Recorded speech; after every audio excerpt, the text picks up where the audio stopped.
This past year's brought more changes to Facebook ads than any year I've ever seen before, which means what worked great a year ago may not be working so well today. So in this video, I'm going to share exactly what's working with Facebook ads going into 2022, taking absolutely everything into account with what happened with that whole Apple privacy update that pretty much turned Facebook ads upside down. So I'm going to go over everything that's working right now to help you overcome that iOS 14 privacy update and all the best ad types and targeting options and pro tips that I've been seeing lots of success with even now when most businesses are just having a really hard time making Facebook ads work at all. And since success here counts on perfecting your ad, your targeting, and your offer, we're going to tackle today's tips in all three categories. So these tips are going to help you reach more of your best customers for less money.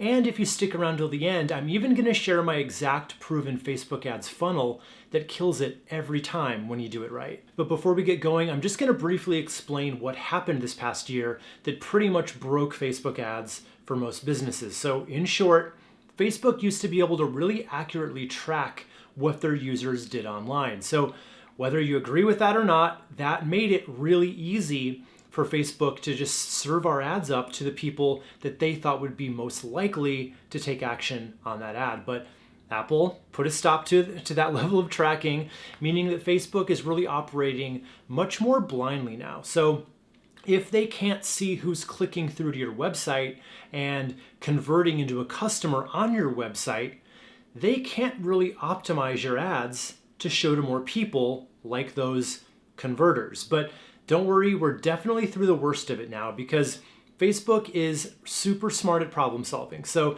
what they've done is they've made some pivots and changes, bringing in new ad types, tweaking some of their existing ad types, tweaking how you can target so that we can basically do the very best with what we have to work with. And I should mention here that I'm going to be talking about Facebook and Instagram ads interchangeably since they're both run through Facebook. So pretty much everything I'm going to go over in this video applies to both Facebook and Instagram. So let's start with perfecting your ads themselves and a few things that are going to help you play into those privacy updates so that your ads can be profitable while most other businesses are still fumbling their way through this. So my first pro tip for you is your ads need to rely less on your website. And this is a really big change, right? Last year, I would have told you the best thing you can do is run a conversion objective ad funneling your potential customers to your website to either opt in for a lead magnet or schedule a consultation or appointment or even buy something. The problem now is once they leave Facebook and they're now on your website, Facebook can't see what happens next. But guess what they still can see? They can and are allowed to see every action that takes place on the platform of Facebook or Instagram. So anything that anybody clicks, interacts with, or watches on Facebook, that's still information they can use to help you optimize your ads. So my next tip is instead of using conversion ads, use the new and improved lead generation ad instead. So one of my absolute favorite ways of using Facebook ads has always been to advertise something that's going to help you build your email list, right? It's just a great baby step that converts way better than if you were to try to sell your paid services or products to a cold audience who doesn't know you yet. And building your email list is still the single most profitable thing that you can be doing as a business, even in 2022. I don't see that one going away anytime soon. So anyway,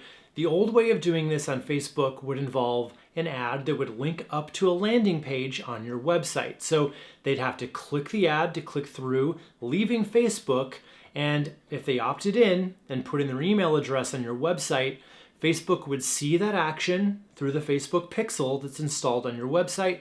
They'd mark that down as a conversion, and then when that happened more and more, they'd start to piece together a really clear picture about the type of person who's most likely to opt in for that same thing, and then they would just show your ad to more of those people. But thanks to Apple's privacy update, those types of ads are now doubling, tripling, and in some cases even quadrupling in price just because they're way less effective now. So now we have to do it a little differently if we want the same results for less money. And that's where this new lead ad comes in. So a lead ad is an ad type that Facebook has actually had for years now, and it looks pretty much just like any other type of ad you'd see there. But when someone clicks the button on a lead ad, they don't go to your website, right? They stay right on Facebook, and a form appears there pre-filled with whatever information that you wanted to ask for. And all they needed to do in the past was click submit, and they've opted in. But to be honest, this never used to be a good option. And the reason is, think about the email address that you used when you signed up for Facebook, right? If you're like most people, if you're like me, you probably signed up about 15 years ago, maybe 4 or 5 email addresses ago. So in other words, Facebook eliminated the friction by asking people to fill out their own information, but you got a bad email address out of it. But now lead ads are actually showing the best results for the lowest cost when it comes to getting someone on your email list.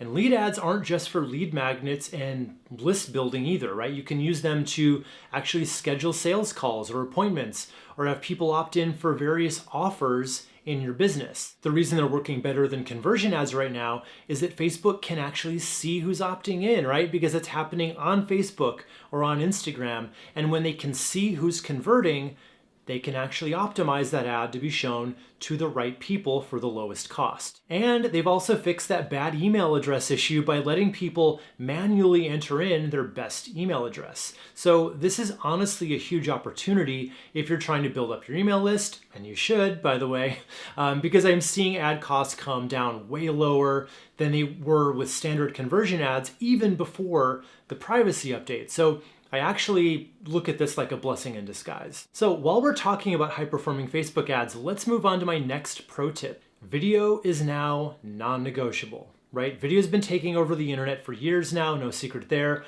But in 2022, we're now at a point where video is becoming the standard in Facebook ads. So with the rise of, TikTok and now Instagram actually coming right out and saying, we are now a video platform, video ads pretty much just perform better across the board. So I highly recommend that whenever you're planning out the creative for your Facebook ads, you should ask yourself how you could use video rather than a static image. And if you stick around till the end here, I'm gonna share my favorite Facebook ads funnel that's gonna show you some really powerful video ideas that you can get started with today. But whatever kind of video you end up using in your ad, here are a few tips to make sure that that's as impactful as it can be. So first, since videos usually autoplay on silent, right? You definitely want to add captions if you want people to actually take in what you're saying. Now, there are a few ways to do this. The easiest being just letting Facebook auto-transcribe your video, and then a separate caption file is generated, letting people basically turn them on or off if they want to. Or you could use a software program like Subtitle to burn captions into the video file itself, which just gives you more creative control over how they look. And I also like you can add the headlines there, which makes it even look a little bit more Facebooky or Instagrammy too. And even if you really wanted to use an image in your ad, there is a pretty cool trick that I used recently that gave me some pretty amazing results. So here's how you can upgrade your image ads. So I ran an ad recently for my free masterclass, and I had just taken a bunch of photos, and I at least wanted to try using one of them to see how it would perform. But I also knew that when it comes to Facebook and Instagram ads, you're always competing for attention. So I brainstormed a little bit about how I could make a static image work, work harder and stick out more. So here's what I did. I just went to Giphy.com and I found an animated GIF sticker that said giveaway on it. And then I added that on top of my still photo just to give it some fun movement. And that really made it feel more like a native post that you'd see on Facebook or Instagram, more so than just like an ad. And since it's got that movement, it's also going to help that perform much more like a video. And that ad actually outperformed all the other ones in that test. But if you want to take full advantage of video in your ads, then my next tip is for you. So for the best results in 2022, you want to use ad formats that are specifically designed for video. So what am I talking about here? I'm talking about story and reels ad placements. So story ads have been around for a few years now, both on Instagram and on Facebook. But reel ads are brand new as of a few months ago.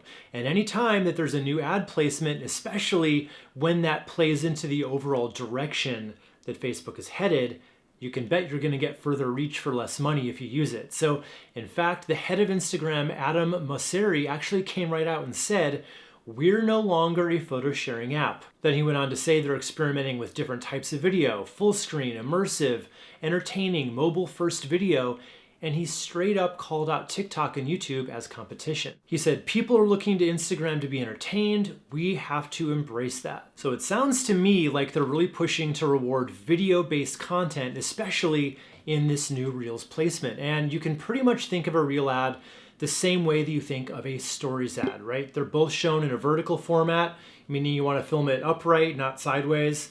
And Story ads are going to show in between stories as people scroll through them.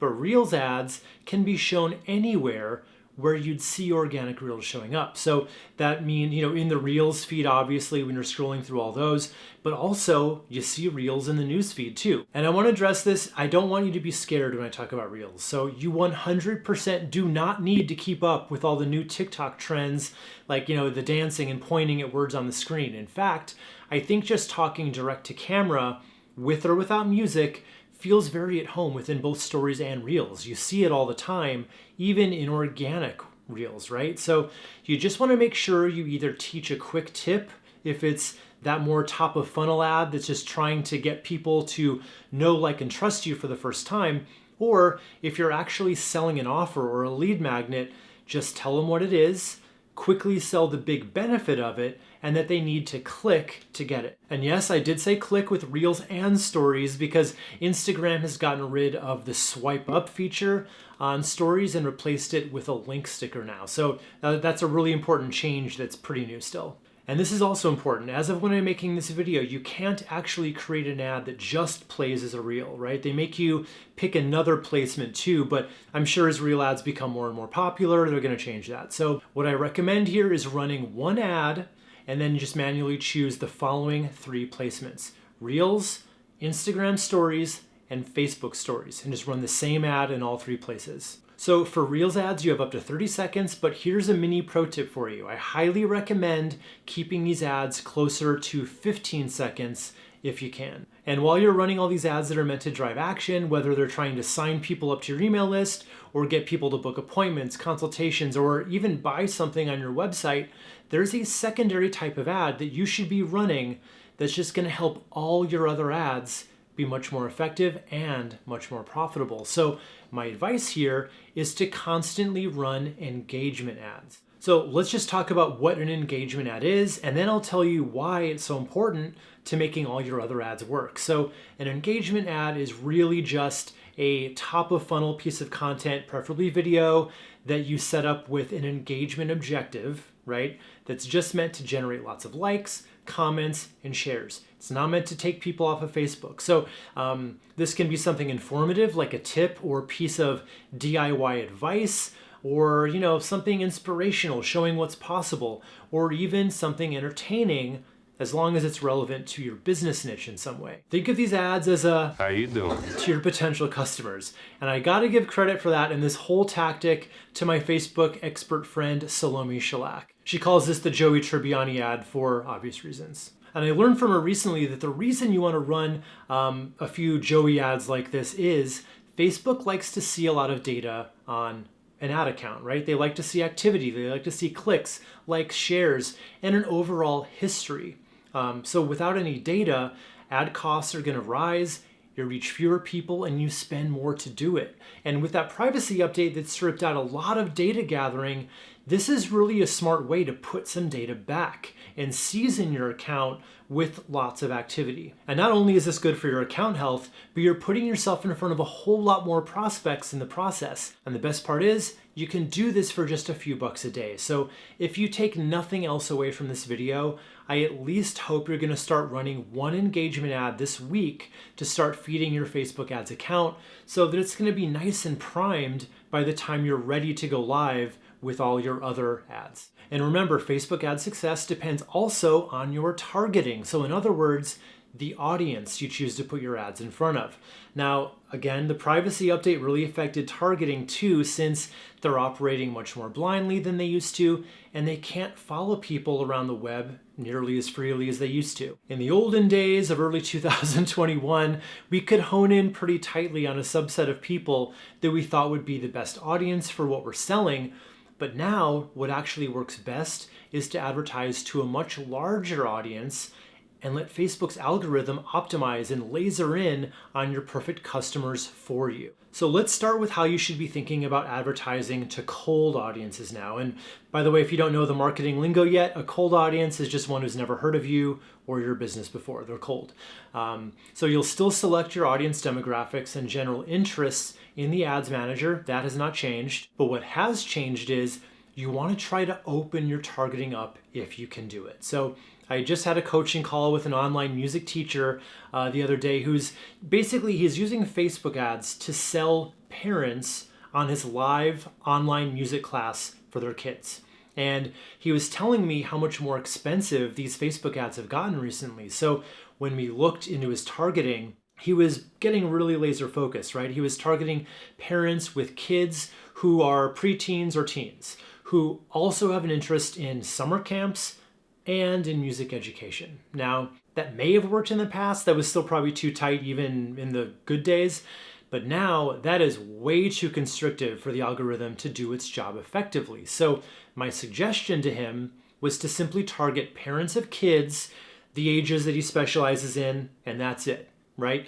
Facebook's algorithm is smart, right? Even with its current restraints, it's still much smarter than we'll ever be as humans trying to just guess who's going to be into our thing. So by leaving it really wide like that, Facebook's going to quickly figure out an overall profile of the types of parents that they should show his ad to. And if you're going to add an interest, you do want to stack interests that are similar to each other until you reach a bare minimum of 500,000 people, preferably over 1 million if possible. But don't worry, if you're a local business, you can definitely get away with a smaller number here, but you'll probably want to use even fewer interest targeting options the more local you are. So that's how targeting cold audiences works best in 2022.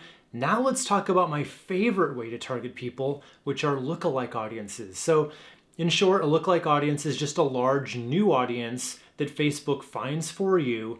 And these people are just similar to people who've bought from you or opted into your lead magnet or whatever before, right? Let's say you've got a list of your previous customers. You just want to upload a spreadsheet into Facebook, and then they'd start matching the information you give them with their members. So if you put in an email address and they have it in their system, that's a match. If not, they throw it out. So once they have a big enough list of people, which is usually, 1,000 or more, they get to work looking for those similarities in the thousands of data points that they have on every single user. And then once they figure out what all your buyers have in common, they then extrapolate that out to find millions more people who also have that same thing in common. So this is now your lookalike audience who Facebook can start showing your ads to. And you can control how tight or how loose this lookalike audience is, right? You can choose anywhere between 1% and 10%. So I'll explain that. A 1% lookalike is the 1% of the population of any given country that's the closest to your base audience. If you go with a 10%, that's the closest 10%, right? That's 10 times as big, but it's not as close to the target. So in the before times, a 1% audience was what you almost always wanted to go with because it was the closest you could get. But now, given that Facebook does a better job with bigger audiences, I actually recommend widening this out to about 3 to 5%, maybe even as high as 10 if you're trying to target inside a smaller country. Just remember, ideally you want to advertise to an audience no less than 500,000 people, and 1 million or 2 is even better. So we've covered cold audiences and coldish audiences with our lookalikes, but what about those warm audiences that are already getting to know you, right? Maybe they visited your website or engaged with your content on Facebook or Instagram. Spending money to retarget those people with ads is always the best ad money you're gonna ever spend because they're much more likely to turn into a customer, right? They've warmed up. So let's talk about how retargeting audiences are gonna work best for you now in 2022. So again, you wanna make your retargeting audiences bigger. So a year ago, I liked to run retargeting ads to people who had been on my website in, the past 5 days or so. But with less of my website visits being tracked now, I have to compensate for that by bumping out that time frame to give Facebook enough data and enough people to be able to work with. So if I'm doing it now, I'd actually run those retargeting ads to everyone who's been to my website in the past 30 days. You can also scale your retargeting audiences by adding more sources. So for instance, I might run that ad to not only 30 days worth of website traffic, but also to anyone who's engaged with my content on Facebook and on Instagram. And if you're running those engagement ads we talked about before, you can retarget anyone who liked, commented, or shared that video too. So all around, use those bigger audiences and let Facebook do what it does best, which is crunching the data and finding those matches for you. Now, the third thing you need to get right if you want your ads to succeed in 2022 is the offer itself. So specifically, the simple funnel of 2 different offers that are gonna motivate your prospects to become customers. And I've got that entire perfected funnel for you right here. Just click this video and you're gonna see which offers you need and how to create the ads that are gonna do the hard work of selling for you. So I've made it as easy as I possibly can for you, and this funnel works incredibly well, especially after the update. So just click right here and I'll share the whole thing with you.